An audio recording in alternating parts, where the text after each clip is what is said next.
আল্লাহ মালাকুল মাউত কে বলবেন, মালাকুল মাউত কি অবস্থা? বলবে সব শেষ।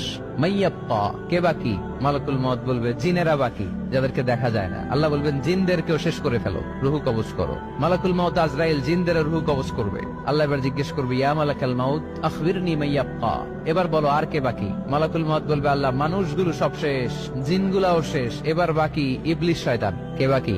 ইবলিসরেও শেষ করো, ইবলিসও শেষ। আল্লাহ আবার জিজ্ঞেস করবেন, ইয়া মালাকাল মাউতি মাইয়াব্বা, আর কে বেঁচে আছে বলো? মালাকুল মাউত বলবে, আল্লাহ আপনার কথা অনুযায়ী পৃথিবীর সব মানুষের রুহু কবজ করলাম, সব জিনদের রুহু কবজ করলাম, ইবলিসের রুহু কবজ করলাম, এখন আছে শুধু ফেরেশতা।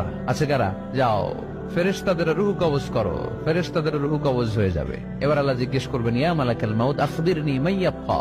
মালাকুল মাউত বলবে, আল্লাহ আপনার কথা মতো ধরে ধরে সব শেষ, ফেরেশতাও শেষ, 4 জন ছাড়া। কয়জন ছাড়া? জোরে বলেন, কয়জন ছাড়া?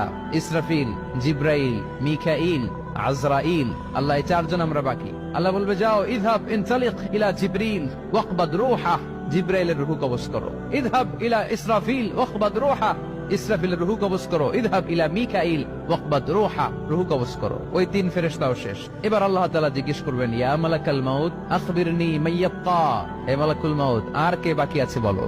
মালাকুল মাউত বলবে, আল্লাহ আপনার কথা মতো মানুষগুলো শেষ, জিনগুলো শেষ, ইবলিস শেষ, আমার বাকি 3 ভাই ইসরাফিল, মিকাইল, জিব্রাইলও শেষ, শুধু আমি, শুধু আমি। আল্লাহ বলবেন, কেউ নাই? মালাকুল মাউত বলবে, না আল্লাহ কেউ নাই। এবার আল্লাহ তাআলা বলবেন, মালাকুল মাউত তুমি তো সবাই রে মারছো, এবার তুমি মরো, এবার তুমি মরো, তুমি মরো। শোনার সাথে সাথে মালাকুল মাউতের কাঁপুনি ছুটে যাবে, খিঁচুনি এসে যাবে ভয়ে। আল্লাহ বলবেন, কাঁপুনি দিয়ে তো লাভ নাই, কারণ কুল্লু নাফসিন যায়িকাতুল। রব্বুল আলামিন বলবেন, মালাকুল মাউত কেঁদো না, এটাই দুনিয়ার বিধান, আমি আল্লাহর দেয়া বিধান, এটাই, জন্মালেই মরতে হয়। যাও জান্নাত জাহান্নামের মাঝখানে একটা জায়গা আছে, জায়গাটার নাম হলো আরাফ। এই আরাফের মধ্যখানে যে দাঁড়া, ওখানে যে মালাকুল মাউত কাঁপতে থাকবে। মালাকুল মাউত বলবে, আল্লাহ সৃষ্টির শুরুতে যদি জানতাম, সৃষ্টির শুরুতে যদি জানতাম সবাইকে মৃত্যুদান করার পরে, রুহু কবজ করার পরে আমাকেও মরতে হবে, তাহলে এই কঠিন দায়িত্বের ব্যাপারে আপনার কাছে ক্ষমা চাইতাম। আজকে আমারও যে ভাগ্য বরণ করে নিতে হবে সৃষ্টির শুরুতে, আমি এটা কল্পনাই করতে পারি নাই। আল্লাহ বলবেন, নো টক, মুত ইয়া মালাকাল মাউত, মর, মরে যা, মুত, মরে যাও।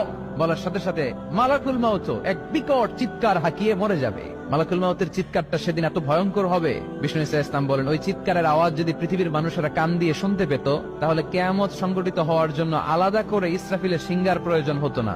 ওই চিৎকারের আওয়াজে প্রতিটা মানুষ কানের পর্দা ফেটে ওই জায়গায় লাশ হয়ে পড়ে যেত। এবার ডানে বায়ে সামনে পেছনে উপরে নিচে কেউ নাই, একজন ছাড়া। জোরে বলতে হবে, তিনি কে?